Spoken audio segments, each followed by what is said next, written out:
भजन सम्राट का मतलब है कि मैं भजन अच्छे गाता हूँ। राइट। और तो कोई मतलब है नहीं इसका। ये तो मतलब नहीं है कि मैं लंगोटी पहन के हाथ में कमंडल लेके घूमता हूँ। ये तो इसका मतलब बिल्कुल भी नहीं है। इसका सिर्फ एक ही मतलब है कि मैं जो भजन गाता हूँ वो लोगों को बहुत अच्छे लगते हैं, तो उन्होंने मुझे भजन सम्राट कहना पड़ गया, शुरू कर दिया। हेलो एंड वेलकम, मैं हूं मयंक शेखर। आप हैं एबीपी अनकट में और आज इस शो में हम सब के लिए एक बहुत ही पावन पवित्र अवसर है क्योंकि साक्षात भजन सम्राट पधारे हैं हमारे समक्ष। लेडीज एंड जेंटलमैन, देवियों सज्जनों, Anup Jalota. Thank you so much Anup ji हमारे साथ जुड़ने के लिए। बहुत बहुत शुक्रिया। और मुझे बहुत मजा आ रहा है आप लोगों से मिलके, आप लोगों से बात कर। सबसे पहले तो अनूप जी मैं ये बता दूं कि ये जो मैंने आपका थोड़ा भारी भरकम इंट्रोडक्शन इसलिए दिया है क्योंकि मैं एक्चुअली आपसे जानना चाहता हूं कि इतने सालों तक और इतने सालों से, इतने डेकेड से अगर आपकी आपकी वो उपाधि रही भजन सम्राट की, ये किस हद तक एक्चुअली एक बोझ बन जाता है, एक बर्डन बन जाता है। आई टेल यू व्हाई मैं आपसे ये सवाल पूछ रहा हूँ। बिकॉज हाल में ही इंटरनेट पे हम सब ने एक क्लिप देखा, मैंने तो ट्विटर पे देखा, जहां पर आप एजे हैं, hip hop star AJ, you know what I mean, आप रैप कर रहे हैं now, which is perfectly fine कि आप रैप कर रहे हैं, आप हिप हॉप स्टार हैं। बट जब लोग देखते हैं तो ये सोचते हैं यार भजन सम्राट क्या कर रहे हैं ये। इज दैट अ बर्डन कि आपको समझाना पड़ता है?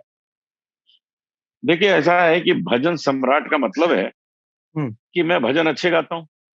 राइट। और तो कोई मतलब है नहीं इसका। ये तो मतलब नहीं है कि मैं लंगोटी पहन के हाथ में कमंडल लेके घूमता हूँ। ये तो इसका मतलब बिल्कुल भी नहीं है। इसका सिर्फ एक ही मतलब है कि मैं जो भजन गाता हूँ वो लोगों को बहुत अच्छे लगते हैं, तो उन्होंने मुझे भजन सम्राट कहना पड़ गया, शुरू कर दिया। फेयर लेकिन इनफ। उसका उसके अलावा कोई भी चीज इससे कनेक्टेड नहीं। मैं वैसे ही रहता हूँ जैसे आप रहते हैं। मैं वही कपड़े पहनता हूँ जो आप पहनते हैं। मैं वही खाता पीता हूँ जो आप करते हैं। सिर्फ भजन थोड़े बेटर गाता हूँ तो आप कह देते हैं भजन सम्राट है, बस। बट अनूप जी, अगर हम आपके ऑब्वियसली पब्लिक इमेज की बात करें या स्क्रीन इमेज की बात करें इस वक्त, बिकॉज हमने पिछली बार जो आपको हमने स्क्रीन पर देखा था, ऑफकोर्स एक प्रोमो में ही देखा था, बिकॉज आपकी फिल्म आई थी थिएटर पे पैंडेमिक के दौरान। पता नहीं कितने लोग थिएटर पर जा सके उस समय, बट वो आपकी age a lead actor, if I am not mistaken, 60+ years के बाद के उम्र में लीड एक्टर का आपका डेब्यू था। बट उसमें भी आप श्री सत्य बाबा बने उसमें, एंड ऑफ कोर्स हूबहू बिल्कुल वैसे ही लग रहे थे। तो क्वाइट ऑब्वियसली जब आपको कोई मिलेगा तो आपको बाबा या संत ही मानेगा। Is that true? नहीं, बिल्कुल नहीं, क्योंकि एक्टर जो होता है, एक्टर हर तरह का काम करता है। मैंने अभी और भी कुछ दो तीन वेब सीरीज की हैं, कुछ मैंने फिल्म्स भी की हैं। उसमें आप मुझे बिल्कुल अलग देखेंगे। जैसे अभी आपने मेरा रैप दिखा दिया। इसका मतलब है कि जो एक्टर है वो ये थोड़ी कि हर बार साईं बाबा ही बनता रहेगा। अगर वो साईं बाबा उसको बनाते रहेंगे तो फिर उसके इमेज में तो इजाफा होगा ही नहीं। इमेज तो वो है कि लोग कहें भाई ये तो कुछ भी कर सकते हैं, ये भी कर सकते हैं, ये भी कर सकते हैं। जैसे मैं जब गजल गाता हूँ तो लोग कहते हैं वाह, गजल भी आप गाते हैं। मैं फिल्म में गाता हूँ तो फिल्मी गाना भी गाते हैं। रैप किया तो कहते हैं रैप भी करते हैं। लेकिन लोगों ने अपनी सहूलियत के हिसाब से एक इमेज बना के रखी है जो उनको खुशी देती है। और अगर उसमें मुझे नुकसान है तो मैं उससे दूर हट जाता हूँ। मुझे उससे नुकसान है भाई। मुझे जरा नॉर्मल लाइफ गुजारनी है, बढ़िया मस्त जीवन गुजारना है, तो वो भी तो मैं करूं। No, of course, of course, क्योंकि स्क्रीन की चर्चा हुई है। आई थिंक लास्ट टाइम जो मैंने आपको देखा था स्क्रीन पर वाज पाताल लोक। एंड फर्स्टली मैं काफी सरप्राइज था कि अनूप जलोटा पाताल लोक में क्या कर रहे हैं। क्या हमेशा से दिलचस्पी रही है आपको, हमेशा से इंटरेस्ट रहा है अनूप जी एक्टिंग में, हमेशा से? बचपन से हम्म। मैं अपने स्कूल डेज से प्लेज करता था। काफी किए। और जब मैं बॉम्बे आया तो मुझे यहाँ के भी लोगों ने कहा कि आप फिल्म में क्यों नहीं काम करते हो, तो मैंने थोड़े थोड़े काम किए। मैंने एक बंगाली फिल्म में हीरो बना था मैं, उसका नाम था भ्रांतो पोथिक। एक हम्म। और फिल्म थी कलंकिनी नायिका, उसमें भी मैंने काम किया। मैंने गुजराती दो तीन फिल्मों में मेरा गाना पिक्चराइज हुआ, मराठी में हुआ। और हिंदी फिल्मों में तो काफी किया। एक फिल्म में मैं अरुण गोविल दोनों हीरो थे। दो हीरो आए थे, प्यार का सावन। उसके बाद चिंतामणि सूरदास फिल्म आई, उसमें मैं तानसेन बना था। तो काफी कुछ किया। लेकिन मेरा मेन जो काम है वो संगीत है। मैं उसको जरा भी डिस्टर्ब नहीं करना चाहता। मैं अपने शौक पूरे कर लेता हूँ ये सब करके। लेकिन मेरा संगीत जो है, अभी भी मैं आपके सामने बैठा हूँ मेरा तानपुरा चल रहा है, मेरा रियाज सुबह से हो रहा है, उस बीच में मैं आपसे बात कर रहा हूँ, और भी लोग आएंगे उनसे बात करूंगा, आज एक वीडियो शूट है वो भी करूंगा, सब कुछ करूंगा, लेकिन मेरा तानपुरा चलता रहता है, मैं सुर से जुड़ा रहता हूँ हर वक्त। So lovely Anuj ji. And of course संगीत से जो आपका एक रिलेशनशिप रहा है हमेशा से, एंड इनफैक्ट मैं सोशल मीडिया पर देखता हूँ कि आप अलग अलग टाइप के गाने भी गाते हैं, बट ये जो हाँ। एसोसिएशन है भजन के साथ, जो एसोसिएशन है, भजन सम्राट का जो एसोसिएशन है, ये कैसे शुरू हुआ? इट्स ऑलमोस्ट लाइक जब हम गजल कहते हैं तो इमीडिएटली जो थॉट आता है वो जगजीत सिंह आता है, जब हम भजन सुनते हैं इमीडिएटली जो थॉट आता है वो अनूप जलोटा का आता है। ऑफ कोर्स आप if I am not mistaken, आपके पिता भी बहुत बड़े सिंगर थे, पुरुषोत्तम दास जलोटा, जी और जी। क्या वो भी भजन गाते थे? ये कैसे शुरुआत हुई आपकी भजन के फील्ड में? भजन के फील्ड में शुरुआत ये हुई कि मैं 7 साल का था, मैं पिताजी से संगीत सीखता था। 7 साल का मतलब है 60 ईयर्स अगो। तो राइट। 60 ईयर्स अगो उन्होंने मुझे स्टेज पे बैठा दिया कि चलो गाना गाओ, और मैंने एक भजन गाया। तो तब से मेरे प्रोग्राम शुरू हो गए। तो मैं 60 साल से स्टेज कॉन्सर्ट्स कर रहा हूँ। तो मैं बड़ा बड़ा एंटीक पीस हूँ, अगर आप देखिए तो, गौर से देखिए। फ्रेश पीस है सर, क्या बात कर रहे हैं, फ्रेश पीस है, हिप हॉप स्टार एजे है आप इस वक्त। But that's fascinating. बट ये मैं आपसे पूछना चाहता हूँ प्योरली बिकॉज मैंने कहीं पढ़ा था, एक जमाने में एल्विस प्रेस्ली का रिकॉर्ड हुआ करता था कि जितने सबसे ज्यादा gold disc and platinum disc जो बिके हैं सेल्स वाइज, उसके बाद अनूप जलोटा का रिकॉर्ड हुआ for the same thing after Elvis Presley. Is that ji, true? क्या ये कहानी सही है? ये सही बात है। उनके कुछ 39 थे हम्म। और मुझे 49 मिले, gold platinum multi platinum multi gold.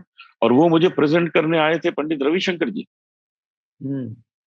तो वो ओबराय होटल में, उनके बैंक्वेट हॉल में सब प्लेटिनम गोल्ड सब लगे हुए थे। तो जब रविशंकर जी अंदर आए तो कहने लगे, मैं यहाँ आया हूँ या किसी ज्वेलरी शॉप में आया हूँ, हर तरफ सोना चांदी सब चमक रहा है। और उन्होंने अपने हाथ से मुझे इतने सारे gold disc platinum disc present किए थे। तो मेरे लिए वो बहुत ही गोल्डन मेमोरी है।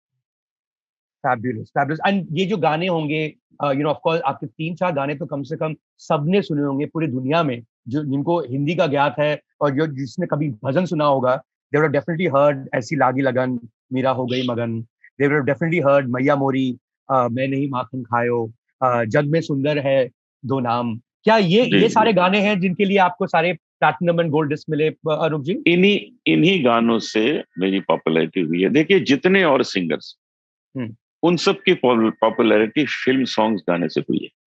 हम्म। उनको वो फेमस हुए हैं, चाहे उनमें उनमें जगजीत सिंह भी है। जगजीत सिंह जाट के भी बहुत से गाने फिल्मों के, तुम इतना जो मुस्कुराए रहे हो, क्या क्या राइट। उनके फिल्म के गाने जो हिट हुए हैं। मेरा एक भी फिल्म गाना नहीं है जिसने मुझे बहुत पॉपुलैरिटी दी। मुझे जो कुछ मिला है वो मेरे भजनों से मिला है। तो I think I am the only singer जिसने अगर इन सब के जगह बनाई है इन सब सिंगर्स के बीच में, तो वो केवल भजन गा के गवाई है, कमाई है। फिल्मी गाने गा के नहीं कमाई। बिल्कुल। And I think going back to your, because आपका भजन सम्राट image, and I come back to bhajan of course, but 2018 में अनूप जी, एंड ये जो गाने जो मैंने मेंशन किए, ऐसी लागी लगन या मैया मोरी या जग में सुंदर है दो नाम, उसके बाद जो 2018 में जो आप नए अनूप जलोटा दिखे, स्पेशली जब आप बिग बॉस पर आए, एंड कहा जा रहा था कि आप अपने गर्लफ्रेंड के साथ बिग बॉस पर आए, वो पब्लिक रिएक्शन कैसा रहा आपके लिए? वो कमाल का रहा।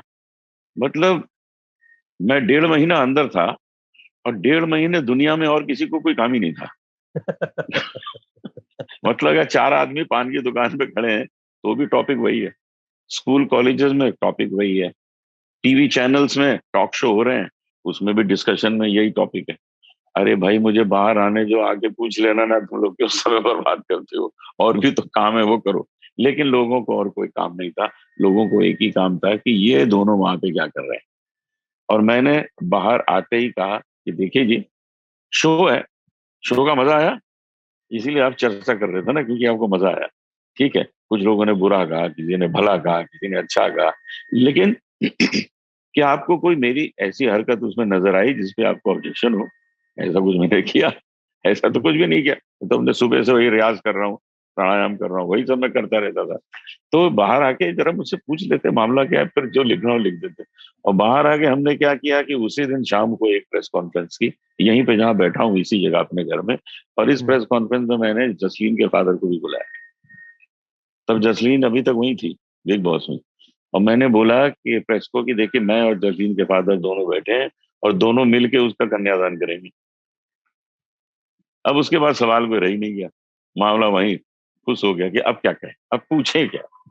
बट इसमें क्या बड़ी बात है कि चाहे आपकी जो भी उम्र हो और किसी और की कितनी भी उम्र हो, I don't think love sees age, it's ageless, age blind है, love is blind in that sense. इसमें क्या, अगर सच में अगर आपकी गर्लफ्रेंड होती तो इसमें कौन सी बुरी बात होती अनूप जी? कोई कोई बुरी बात नहीं। राइट। अभी तो अभी तो क्लैरिफिकेशन कहाँ की के, क्या पॉइंट? अभी तो ने, अभी तो किसी के कहीं के प्राइम मिनिस्टर ने भी की है ना, 2-3 दिन यू मीन पुराने न्यूज थी ना। बोरिस जॉनसन, जो ब्रिटिश प्राइम उन्होंने मिनिस्टर? भी की है, राइट। कबीर राइट। बेदी साहब ने भी की है, बहुत लोगों ने की राइट। है। तो मेरा भी अगर होता तो मैं कर लेता, लेकिन है ही नहीं। तो क्या क्यों करूँ। बट क्या आपको इस तरह के क्लैरिफिकेशन, ऑफ कोर्स ये तो आपने प्रेस में दिया, बट यूजुअली जब आप हैंग आउट करते हैं, दोस्तों के साथ होते हैं, या ड्रिंक इन योर हैंड, क्या कोई आके बोलता है कि अनूप जी ये क्या कर रहे हैं आप? ये होता है आपके साथ हमेशा, या कभी कभी तब मैं दे तब एक्सपेक्ट मैं यू अ मजाक सर्टेन में वे? उसको लेता हूँ, मैं मजाक में राइट। लेता हूँ। मुझे कुछ फोन आते हैं कॉन्ग्रेचुलेशन, क्योंकि इधर उधर वो फोटो देख लेते हैं, कुछ फोटो भी ऐसे छप गई थी कि वो लग रहा है कि शादी हो गई। तो लोग मुझे फोन करते हैं कॉन्ग्रेचुलेशन, तो मैं उसको कहता हूँ यार प्लीज डिस्टर्ब नहीं करो, मैं हनीमून पे हूँ। That's fabulous. I don't think अगर हमने आपका वो रूप नहीं देखा होता बिग बॉस में, आई जेन्युइनली पर्सनली, अनूप जी, मुझे नहीं पता था कि you're a person with an incredible sense of humour. I think usually India के जो पब्लिक फिगर्स होते हैं ना, वो अपने आप को कुछ ज्यादा ही सीरियसली लेते हैं, और स्पेशली अगर कोई सच बात भजन है, यहाँ सम्राट हो। कुछ सही कह रहे, भजन सम्राट होगा वो तो कहेगा यार मैं तो बोलूंगा ही नहीं, मैं तो दाढ़ी वाड़ी बढ़ा के बैठ जाऊंगा बेटे। तो मैंने ना तो दाढ़ी रखी है ना मेरे पास कोई उस तरह का चोला है, क्योंकि वो तो बड़ी आदरणीय श्रेणी है। जो हम्म। संत महात्मा लोग होते हैं, वेरी हम्म। रिस्पेक्टेड श्रेणी है। तो हम्म। वहां मैं अपने को सही नहीं पाता हूँ, मुझे उनके साथ बैठने का भी अधिकार नहीं है। वो लोग तो पूरी तरह संसार के काम में लगे हैं, सब कुछ छोड़ के काम में लगे हैं। मैं तो खाता पीता मस्त इंसान हूँ। अरे भजन थोड़ा ठीक से गाता हूँ तो आप लोगों ने भजन सम्राट कहना शुरू कर दिया। कल अगर कोई मुझसे बेटर गाने वाला आ जाएगा, आप उसको कह देंगे भजन सम्राट, तो मैं गायब हो जाऊंगा। ये सब तो चलता रहेगा, इसका मतलब थोड़ी कि मैं उसके लिए अपनी लाइफ चेंज कर दूं। बिल्कुल, बिल्कुल। इनफैक्ट बिकॉज़ आपका ताल्लुक संत और महात्मा से नहीं है, एक्चुअली संगीत से है। वन ऑफ द थिंग्स जो मुझे काफ़ी इंटरेस्टिंग लगी अनुज जी आपके बारे में, was the number of singers. कितने सारे सिंगर्स को आपने एक्चुअली ब्रेक दिया। और मुझे इससे पहले पता नहीं था, जब इस होमवर्क से पहले, कि एक्चुअली बाकायदा उदित नारायण को ब्रेक आपने दिया, उनकी डेब्यू आपने करवाई फ़िल्मों में। Is that true? क्या ये सही है? देखिए ऐसे कई सिंगर्स हैं जिनको मैं सपोर्ट करता रहा हूँ। वो हुँ। इसलिए करता रहा हूँ कि उनमें मुझे वो चीज नजर आई। हुँ। मैंने उदित नारायण जी को आशा भोसले जी के साथ डुएट गवाया था उन दिनों। कैसे मिले हमारे थे आप उदित नारायण प्रोड्यूसर्स, से? He used to learn music at Bharatiya Vidya भवन, ये क्लासिकल सीखते थे वो, तो मुझे मिलने आए थे। तो हुँ। जब बात चली तो मैंने कहा हाँ ये गाना तो उदित नारायण से गवाते हैं, बहुत अच्छी आवाज है। और मैंने उनसे अपनी म्यूजिक में उनसे गवाया। मैंने और भी बहुत लोगों को, अब जैसे ऋचा शर्मा है, जसविंदर नरूला है, हुँ। ये हमारे साथ दिल्ली में हमारे प्रोग्राम में गाती थी, हम उनको मिलते रहते थे। बहुत दोनों कमाल की सिंगर्स उन दिनों से, हुँ। आज से नहीं 25-30 साल पुरानी बात बता रहा हूँ। Fantastic singers. और अ, जसविंदर तो म्यूजिकल फैमिली से ही आती हैं, उनके हुँ। फादर बहुत बड़े म्यूजिक डायरेक्टर। और ऋचा जो है वो एक बहुत स्पिरिचुअल फैमिली से आती है, उनके उनके पिताजी एक महंत पुजारी थे। तो हुँ। मेरा मिलना जुलना रहता था। मैंने उनसे कहा आप लोग यहाँ क्या कर रहे हो, बॉम्बे आओ, बॉम्बे में देखो क्या होगा। बॉम्बे दोनों आए, एक एक करके आए। दोनों को मैंने परिचित कराया म्यूजिक डायरेक्टर से। सब म्यूजिक डायरेक्टर्स ने उनको गवाना शुरू कर दिया। और मुझे फोन करते थे गाना गवा के म्यूजिक डायरेक्टर्स। नदीम श्रवण का फोन आता था, अनु मलिक का, यार क्या सिंगर आपने दिया है, मजा आ गया, क्या दोनों गाती हैं। तो ये आज आज तक ये सिलसिला चल रहा है। मुझे कोई अच्छा नजर आता है तो उसको मैं अपने साथ भी गवाता हूँ। अपने साथ वर्ल्ड टूर होता है वहां भी ले जाता हूँ कि चलो गाओ, तुम्हारा नाम होगा। तो ये सब तो मैं आगे करता रहूंगा, क्योंकि मैं ये चाहता हूं कि अगर भगवान ने मुझे कुछ लोगों को भेजा था सपोर्ट करने के लिए, तो मुझे भी वही काम करना चाहिए। मुझे इतनी अच्छी फीलिंग हुई थी, कोई सपोर्ट कर रहा था। मनोज कुमारी जी ने मुझे बहुत सपोर्ट किया शुरू में। उनकी फिल्म थी शिरडी के साईं बाबा, उसमें हमने गाया। तो हम भी तो दूसरों के लिए करें, जिससे लोगों के अंदर वही फीलिंग आए। राइट। बट अगर फिल्में ना भी होती, और जैसे आपने सही कहा, फिल्में ना भी होती तो आप तब भी उतने ही पॉपुलर होते। आपकी पॉपुलैरिटी को सिनेमा से कोई खास लेना देना नहीं है। एक्चुअली नहीं लाइव है। परफॉर्मेंसेस है, if I am not mistaken, जो आप लाइव परफॉर्म करते हैं। और 60 साल से अनूप जी, अब 60 साल से लाइव परफॉर्म करते आ रहे हैं, वर्ल्ड टूर्स करते आ रहे हैं, शहरों में, बड़े शहरों में, छोटे शहरों में, हर जगह। इतने साल में अगर आप जो परफॉर्म करते हैं, आई एम श्योर पब्लिक के साथ एक इंटरेक्शन रखना लाइव परफॉर्मेंस में, आई एम श्योर बहुत सारे अजीबोगरीब किस्से भी रहे होंगे आपके जिंदगी में, या कोई खड़ा हो गया या कुछ बोला या कुछ हुआ। Can you recall a few of those? बहुत बहुत कमाल की होती है। अभी थोड़े दिन की बात है, मेरा जब ये लॉकडाउन नहीं था उसके पहले कॉन्सर्ट चल रहा था बॉम्बे में, बिरला मातोश्री हॉल में। भरा हुआ, लोग सुन रहे हैं, खूब प्यार से सुन रहे हैं। तो मैंने देखा सामने एक लेडी बैठी हुई, उनकी गोदी में एक बच्चा, वो रोए जा रहा था, रोता ही जा रहा था। तो मैंने उनसे कहा, बहन जी इसको चुप करा दीजिए। तो वो बोली, ये भी यही कह रहा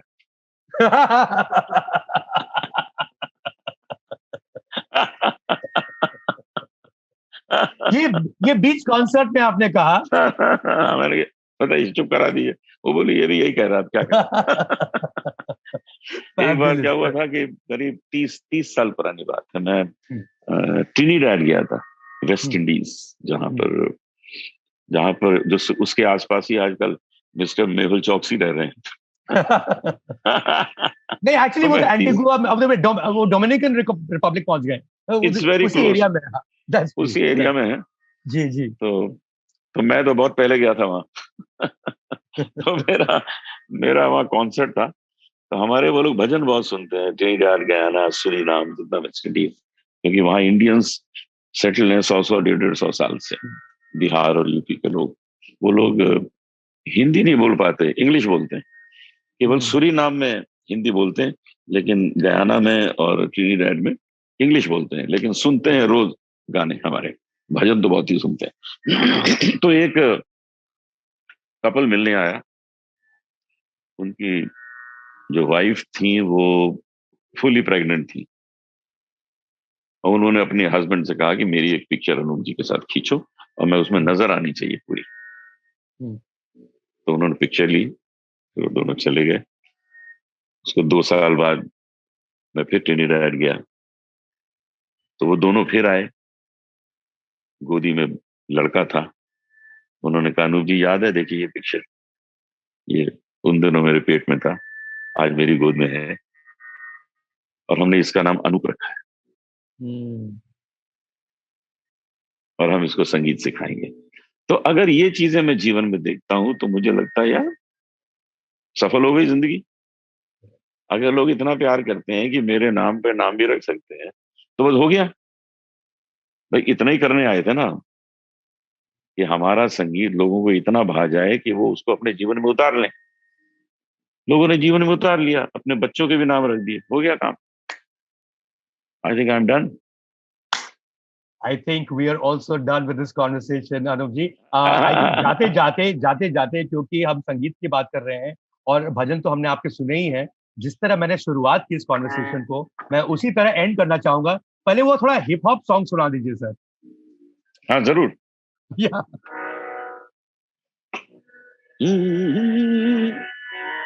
वो जो गाना है उसमें मैं उसको बोलता हूँ, जसलीन को, तुझे गाना भी सिखाऊंगा, तुझे स्टार बनाऊंगा, तेरे सुर भी जमाऊंगा, तेरी शादी भी करवाऊंगा। ओ तुझे स्टार बनाऊंगा, तुझे गाना भी सिखाऊंगा, तेरे सुर लगवाऊंगा, तेरी शादी भी कराऊंगा, हो तेरी शादी भी करवाऊंगा। Excellent excellent. DJ AJ, thank you so much Anup ji. आपका नया रूप भी पसंद आया, और पुराना रूप तो थैंक हमेशा से यू, भी always loved you. Thank you so much for joining us. Thanks so much, lovely talking to you, bye.